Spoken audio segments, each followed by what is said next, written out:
The bad jacketing of nationalist groups by the American establishment right. First of all, let's determine what bad jacketing is.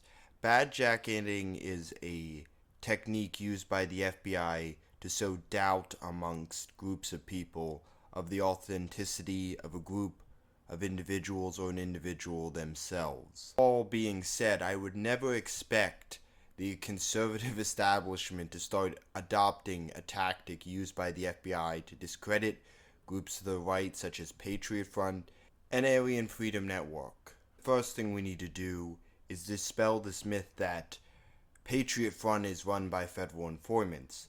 Let's just look over a brief history of the leader Thomas Russo. Thomas Russo grew up in the suburbs of Texas, where he attended Coppell High School. He actually wrote for the school newspaper. You can find his pretty basic bitch right-wing articles he wrote for the newspaper, which are still up. Man, that took 5 seconds to find. Before founding Patriot Front, he was in Vanguard America, part of the leadership apparatus, which he attended Unite the Right with Vanguard America. You can actually find his text messages and Discord messages in the Charlottesville lawsuit as evidence. Actually quite boring, and in my opinion show that Thomas Russo is kind of a dick. Why does everyone keep calling them federal informants? Well, because they're in good shape and they have matching uniforms. Wow, it's almost like they have organization. Unlike the rest of the right, which just shows up looking like a bunch of fucking clowns. And it's almost like they have a manifesto that stands for something, instead of saying, the Democrats are the real racists, and just accepting the left's narrative. Personally, I don't really support Patriot Front, but I have better criticisms of them than calling them federal informants, which is just a way of saying, I don't really have an argument, but I'm going to call you feds with absolutely no evidence. Here are some of the common complaints. Real patriots don't wear masks. The Boston Tea Party were dressed up as Indians. And nationalists in Europe have been using black bloc style tactics as long as the left. They're in good shape. Wow, people being in good shape makes them federal informants. I mean, that's kind of a self-ode of the conservative establishment now, isn't it? We're all out-of-shape losers. Another thing they say is there's no blacks. Yeah, the white nationalists, they don't allow blacks in the organization. Sorry, Civnat cucks. My favorite one is Joe Rogan saying that they're all feds because they have matching uniforms, shape, and they all have flags. You're telling me the FBI is not monitoring fringe groups and they were not aware that these people are this fucking organized? Out of nowhere they pop out with the same size flags and the same outfit on, goose stepping. They're walking, not goose stepping, but walking right in this at the same pace in a fucking orderly line. Like who organized this? This is them on their bus. I thought this was going to turn into the video of them walking. See the video of them walking. Is that the video of them walking? Like these are linking to blog posts. So it's not gonna... God, there's got to be a video of them walking. I know. I've watched it. So here's it. Uniformed white nationalist group marches on Lincoln Memorial. CNN's all in. They're like, we're all in on this. Come on, show us. Look at these guys. Look at these guys. Where's the fat people? How come they're all wearing the same clothes? Do that again. What the fuck is this? Have you ever seen anything that looks more like feds? Tell me that doesn't look like feds. Right? It's like the 101st Airborne. Bro, look at this. These guys are all runners. These guys look like they just got out of buds. I mean, look, fuck out of here. They could be real. Right. They could be real. They could be real. Listen, Matt Taibbi, I'm an unreliable source, and I'm a comedian. But looking at that, I'm calling bullshit. Give me that again. Give me that again. Yeah, okay. Well, this gets back to like the Oklahoma ivermectin story where they're all wearing winter coats. Yeah, like you know. Look at this. The fuck out of here. How do they all have like uniformed outfits on? They have the same color pants for the most part. Very little variation. They have tan or brown pants, dark blue shirts with a fucking stupid flag on it. This asshole's got a drum. Back that up. Look at the fucking drum. Bitch, are you Paul Revere? What the fuck are you doing with that drum? He's walking around with a band drum. It's like white a high power school drum band. line. This is so stupid, it hurts my feelings. They all have flags. Keep that up there. Well, I was trying to find, there's videos from them from like July. But I'd like to see that again. So you know what's so interesting about this, though? Is that, again... Oh, okay. I just need to see it. Go ahead. Tell me. So... Look at this. I mean, maybe they're real. Maybe they're real. Could be real. But I'm calling bullshit. They have the same fucking size flags, the same white coloring on their face, the same tan hats on. Get the fuck out of here. And why are they wearing masks, by the way? Like, Because they're cowards. right. Or they're feds. Yeah. Like, right? yes. Man, is Joe Rogan so stupid that he doesn't know how to get 30 guys in shape, get them matching uniforms, or where to buy flags? I mean, I know DMT really does fuck your head up, but man, you should really lay off it, Joe. This is really all the conservative establishment has left. This is the last gasp of people who have no argument against the actual rights, ideas, policies, and solutions. The next group we're going to be talking about is Aryan Freedom Network. Originally, it wasn't an organization, but in 2020, they moved from being just a loosely connected group of preppers to an actual white nationalist organization led by Henry and their leader, Daisy Barr. Yes, there is women involved in this organization, as well as families, from what I can tell from some of the press releases. But the evidence for the conservative establishment, people like Marjorie Taylor Greene and Jim Huff of the Gateway Pundit, calling them federal informants, of them being in good shape and wearing masks. I hate to break it to the conservative establishment, but wearing masks to protest is good practice, because then it's harder for the FBI to persecute you. Or I'm sorry that the actual right learned lessons from Charlottesville and all the protests, and the conservative establishment did not. Just because you're in good shape and have matching uniforms doesn't make you federal informants. It makes you well organized. I'm sure they'd say the exact same thing about every other conservative movement throughout the 1920s, 30s, and 40s. Let's actually talk about some of these individuals. Jim Huff is a pole-smoking homosexual, associates himself with known federal asset Enrique Tarrio and Milo Yiannopoulos, who is a self-admitted federal informant. Let's listen to that clip of Milo admitting to be a federal asset. Daily Stormer, here's the thing. I have in the past enjoyed reading it, not because I agree with anything that's there, but because I always like to analyze government assets and look at how they're operating. So Spencer and Anglin, very obviously. So Spencer, I think Spencer I know is one, and Anglin I'm convinced is CIA or something.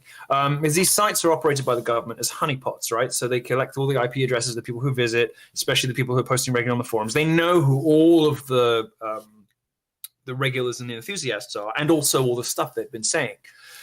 4 days after I posted that audio that you might have heard of Richard Spencer losing. I did. We played it on the show, yeah. Right. So 4 days after I played that, the FBI called me and they met up with me in Washington D.C. What? And I was like, yeah. And I was like, well, no fucking surprise, is it? Rather embarrassed your asset, didn't I? And the two guys were just like, So no, I had these two special agents meet me in the whatever.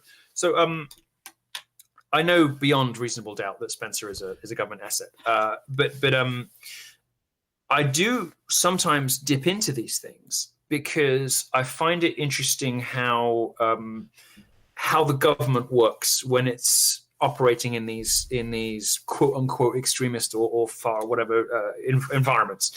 So I can't say that I've been back to this. I mean, I thought it was taken offline. I haven't been back to the Daily Stormer in over a year, but sometimes I would look at it from an analytic journalistic perspective because I was interested in like, okay, so the government is going to set up a honeypot. What sorts of things are they going to say? From a kind of once removed position, I found it interesting in the abstract, but most of the things that they write are obviously Now, what were we talking about? Oh yeah, so I've had it in for so the fat audio, garbage in Charlottesville. I think. No, the go ahead. audio that I dropped of him screaming and ranting about the consequences to him of this death is but one in a large catalogue of things that I have about Richard Spencer, which I will be slowly and excruciatingly dripping out over the next decade. All right, let me read through these. I have never met a grudge I don't like. I have an external hard drive. I'll show it to you now. This is called the Vault. This is the Vault. This has shit on everyone you have ever heard of. Video, pictures, emails, audio, text messages, phone calls. anything you'd ever really want to know about every public figure I have ever encountered. Most of the conversations I've had with people when I've been in a single party consent state, recorded, archived. I have shit on everyone. And I'm now in a position in my career where I'm perfectly happy to start dropping it all. So I have a lot of crap on Richard Spencer, and everybody else. And well, maybe there is a reason to sign up for Telegram after all. So watch this space. Except me, I'm clean. Tony Castle with the subscription for 1 month. Ketchup Pizza says, by the way, quickly, says, Milo, do you have any Ralph stories we may not know? Don't answer that.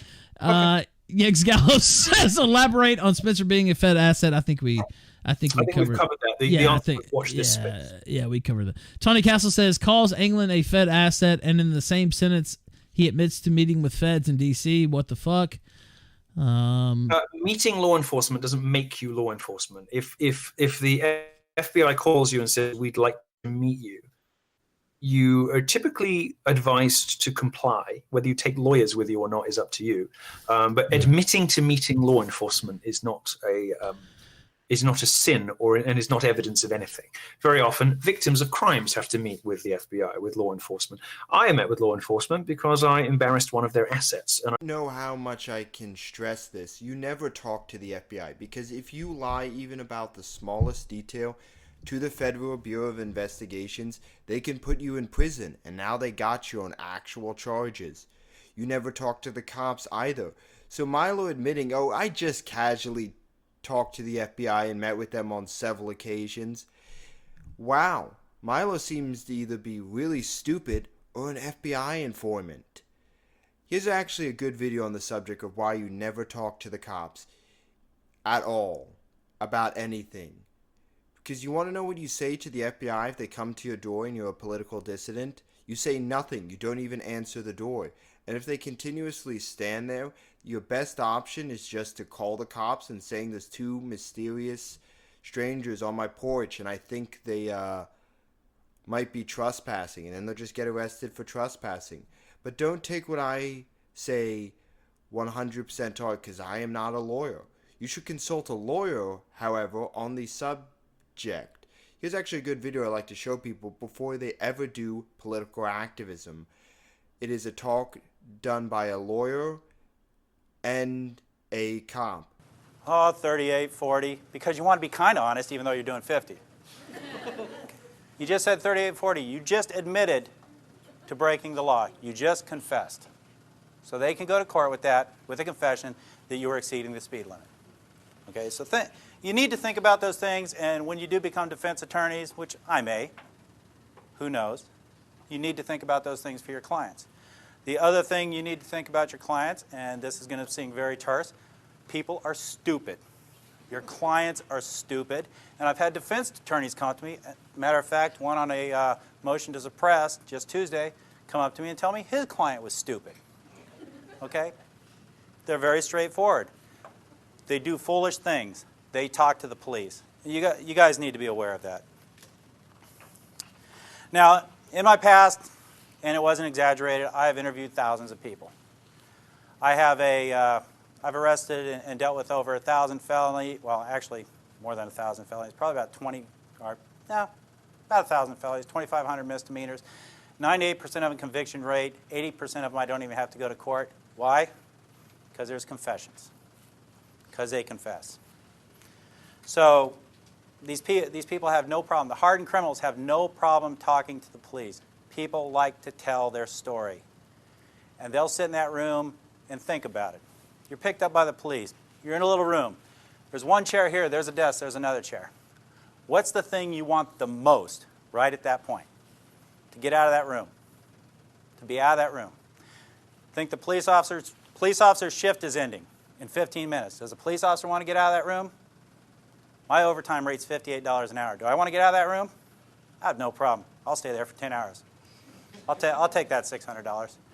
Okay, so I have no motivation to want to leave. You do, and that's how we get you to try to talk. I have my job. My job is to develop probable cause, develop a good case. A great case is a case with a confession. Get it to the Commonwealth's attorney so that they can prosecute the case with little, if any, effort. And the Commonwealth attorneys love those cases, the little and any effort, because they come with a stack of files that high in court every day. So they love those cases. That's my job. The defense attorney's job is to hope they get to their client before I do and make sure they don't talk to me, no matter what. Give you an example, and this will go right along with what Professor Dwayne was putting up his examples.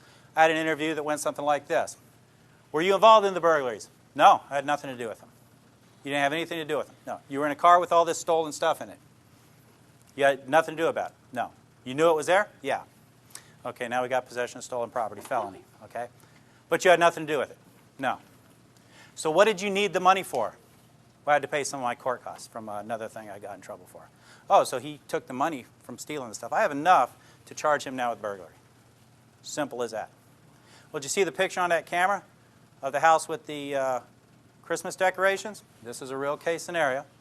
Yeah, did you go in that house? No, I didn't go into that one. So there's ways around it. There's ways to get around people who try not to talk to you. And again, as Professor Dwayne said, if you wanted to go and say you wanted to go into a boxing match, $100 if you win. You've never boxed before. You have to face somebody who's an Olympic boxer. You're going to lose. Milo Yiannopoulos, Southern District of Court, page 24. Milo Yiannopoulos has moved that he cannot provide the said documents due to his interactions with law enforcement, specifically the FBI. So Milo Yiannopoulos is not only cooperating with the FBI, he's also cooperating with communists to sue other members of the right who are just to his right because he's a vindictive little homosexual. For that, Milo Yiannopoulos works for Marjorie Taylor Greene. I wonder why she suddenly thinks all these people are federal assets. Maybe she should ask her pet federal asset. 2012 to 2014, Enrique Tarrio worked as an undercover federal asset, getting many people arrested for things such as human trafficking, drug smuggling, and other such offenses. When he was asked about this, he said, "Oh, I do not recall being a federal informant," even though the prosecutor on the case on record said, yeah, he was a federal informant. So the leader of the Proud Boys is also a known federal asset, according to Reuters. Are you going to believe the fake news media? Well, if Enrique Tarrio is not a federal informant, he could sue Reuters and The Guardian for defamation because they're saying it as a statement of fact.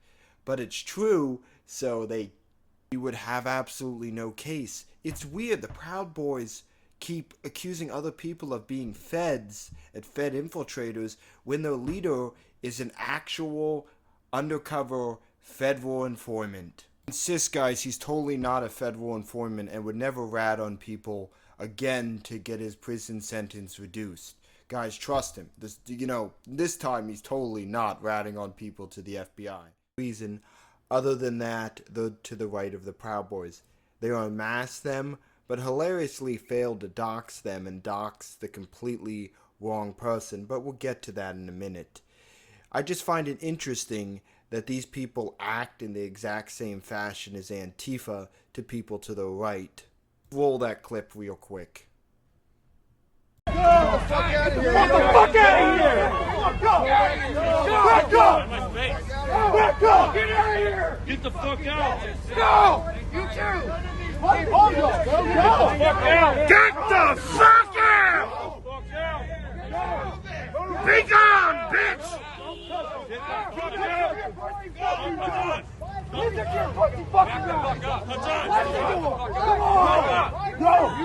Be gone!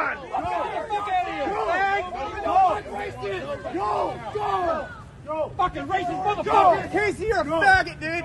You hit me with your weapon, bro? What's up? You saying all that shit about me? Fuck out of here, racist! Go! Go! Get the fuck out of here, dude! We're not here! We're here!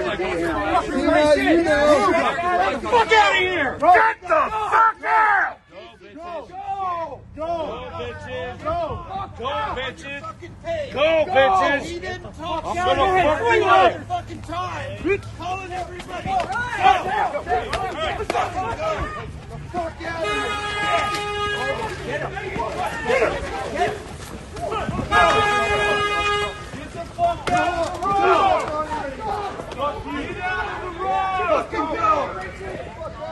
Fuck yeah, dog. Yes, bitch. Yeah. Fuck yeah, dog. Go. Get the fuck out.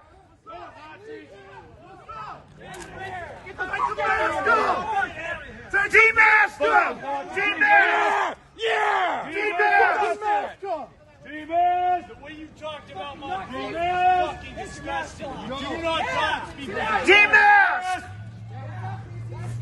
T-Mask. T-Mask. Take the mask off. You guys are taking the streets. T-Mask. T-Mask. You guys are taking the streets back, aren't you? T-Mask. You fucking racist piece of shit. Come on, come here. Fuck you, Nazi. So, okay, guys, let's go back. You can see from the video that not only did the Proud Boys instigate the entire fight, one of them actually goes around and sucker punches one of the nationalists from the back. It's weird, the Proud Boys used to make fun of Antifa for those style tactics. I didn't know they started fighting like a bunch of pansy-ass communist faggots. That's not even the funny part. The funny part is they're still accusing this of being Patriot Front when this is Rose City Nationalists. Here, let me show you the difference between Rose City Nationalists and Patriot Front. That took me literally 5 minutes, but the funniest part is the conservative establishment. Here's Benny Johnson, a member of the so-called largest conservative youth organization, Turning Points USA. Comrade, this is best video on internet. Pro-American patriots beat up feds dressed like Nazis. Run them out. Unmask them. Nazis cry. Cops run in to save Nazis.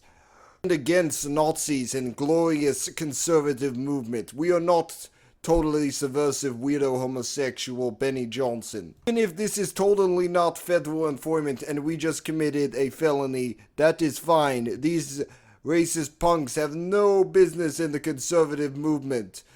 You may ask what differentiates us from the left. That is, shut up, stop asking questions and calling me stupid. I am smart, man. I work for Turning Point USA. Funniest part about this is they literally pulled a picture from an Antifa doxing website and are convinced that guy is a member of Antifa. No, that's someone they dox, you dumbasses. But the other funny part about it is the other person they're convinced was a member of Patriot Front, even though this is Rose City Nationalist, is a random Jewish college student who lives 1,000 miles away. You can tell from the pictures of both of these individuals that these are not the same two individuals at the rally. These people are stupid. Elon Musk is saying this is a statement of fact. Wow, he just opened himself up for a giant defamation lawsuit. The same thing can be said about Gavin McInnes, who's been on the other end of this type of harassment, so he should know better. But then again, he is an associate with known federal asset Milo Yiannopoulos. Absolute stupidest thing that was written about this incident comes from a respectable conservative outlet, PJ Media. This is literally in the article. Many memes suggest that the Patriot Front group is infiltrated. I don't think that's a valid legal defense for defamation. Many memes suggest. And this is Rose City Nationalists. This woman is retarded. Funny, back in 2014 to 2017, you can be an open racialist on YouTube and Twitter, and now the right-wing internet presence has been reduced to a bunch of jackasses calling everyone to the right feds and hanging out with drag queens. I mean, at least the left believes their own psychotic nonsense. The conservative establishment 100% doesn't believe a word that they're saying, because they have no actual beliefs besides grifting money off well-meaning white conservative Christians. These people will never do anything for their constituency or ever fight for the actual principles of this country whatsoever. These people have no understanding of the principles of this country to begin with. They'll convince themselves the founding fathers, who were open white supremacists, and you can find this in all the founders' writings, would be totally okay with homosexuals, Mexicans, Asians, Arabs, Muslims living in this country. They 100% would not. These people have nothing left besides smear tactics and badjacketing to attack the actual right wing with these days, because they've spent the past 70 years doing nothing about the left and giving in to every single one of their demands. They will never do anything whatsoever to stop them, because they are just controlled opposition losers who are only interested in money. To quote the late great George Lincoln Rockwell, a nationalist is interested in saving his country. A conservative is interested in saving his money.